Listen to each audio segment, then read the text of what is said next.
Are you ready to tackle a difficult project? Well, this one's for you. We're going to design a trifold two-sided brochure. There'll be an outside and an inside portion of this.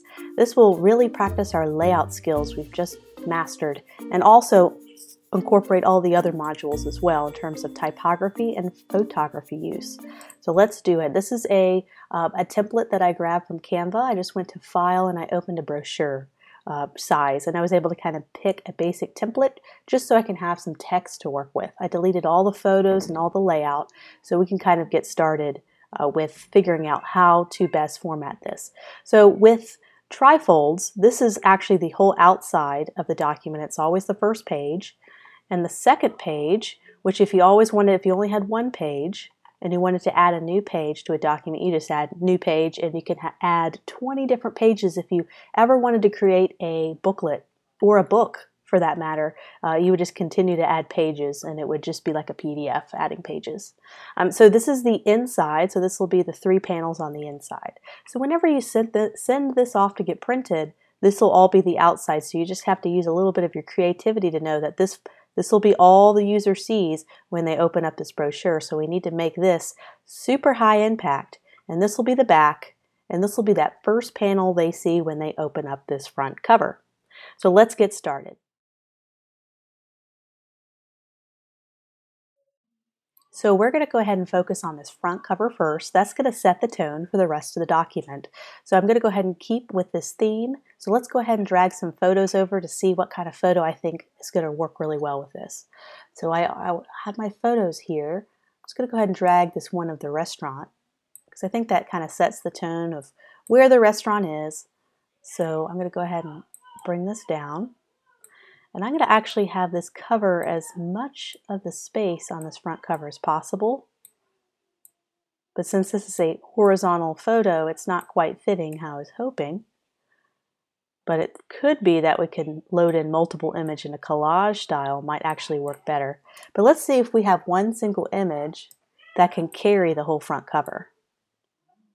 So that's a possibility, but it's kind of boring. We have like a really good dish we could put on there. See if the cropping is going to work.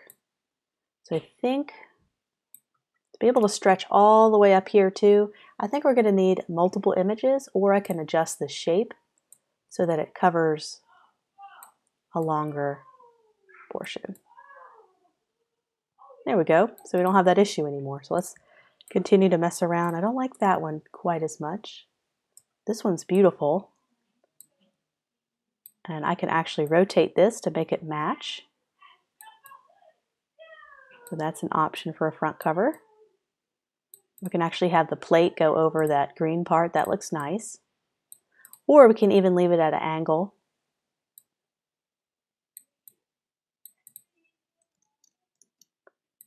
We could even drag in something behind it as well. If we wanted to, if I had any wood textures.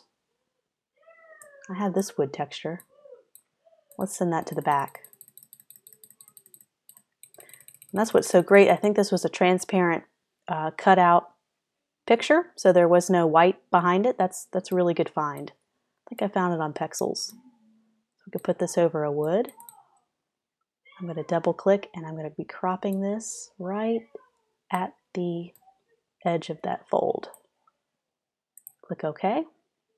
And I'm going to send this to the back. Send it behind all of our other elements. And I really like that. And this gives us a great chance to focus on the website down here. We can make this a little bit bolder and bigger. Perfect. Now we don't necessarily have to have the heart. Let me send this backwards a little bit. Oops. We could do that as well, have it go over. Let's change the shape. We don't have to stick. This is the shape that came preloaded. We don't have to stick with the heart. We can actually delete this heart, and I can show you different kind of elements, illustrations you can bring in. So I went to Elements and Illustrations, and let's see if there is any food-related ones that are already loaded. Any food-related graphics. Of course, you can upload your own by just bringing in a graphic that maybe has the white background punched out, and you can drag it in just like a photo and you can use it as an element. These are just the ones that come preloaded on Canva. So I was able to search spoon and I found an illustration that I think could work, and it's free, so I can go ahead and use that. That looks really nice in that space. Let me change it to a white. Perfect. It could be a little busy though. I have some other ones, but if you had the premium version, you'll be able to access those, but I always find ways around that. Let me scoot that up. See if I'm happy with the overall balance. White, we need to have a little white space. Let me zoom in so I can see a little more detail.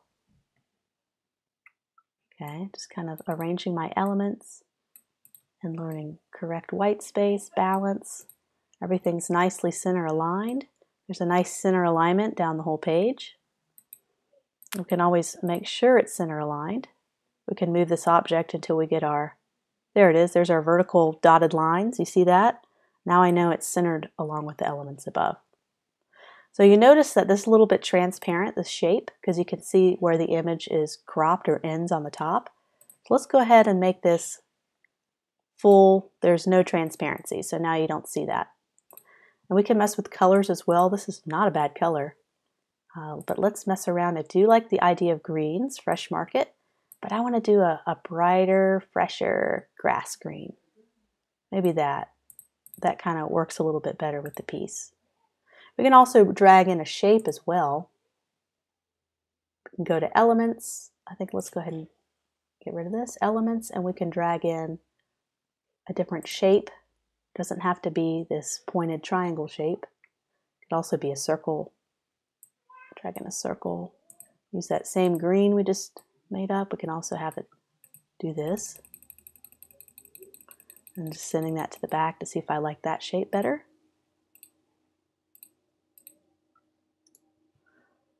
You know, maybe I do, maybe I don't. I don't know. Let's see. I think I'll go back to that other shape. I think that worked better. So let's delete that. Let's adjust this photo. Just make it a little bit smaller so you see a little bit more of that wood background. And I'm just going to use my keypad, my arrows on my keyboard. So I can kind of fine tune the placement of this and make sure you have equal spacing on the left and the right side on all of my elements. Okay, so I feel really good. I almost feel like I want to do one little thing. Maybe add a little bit of a texture. So I'm going to go find, I believe I had like a rippled, I had this texture right here. Let's see what this looks like. If I drag this over, what I might have to do, make a copy of the shape, drag it inside.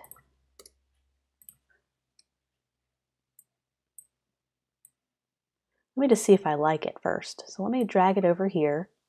I'm going to reduce the transparency a little bit. I'm going to go to filter, and we are going to adjust the contrast, maybe a lower contrast, sharper, reduce the saturation or increase it. I don't think I'm going to be able to get the effect I'm wanting for this particular texture, so let's not worry about it. We'll figure that out later. But I'm very happy with the front, so what we'll do is I like to do the entire outside first, and then I move on to the inside. But this sets the tone, so let's get started.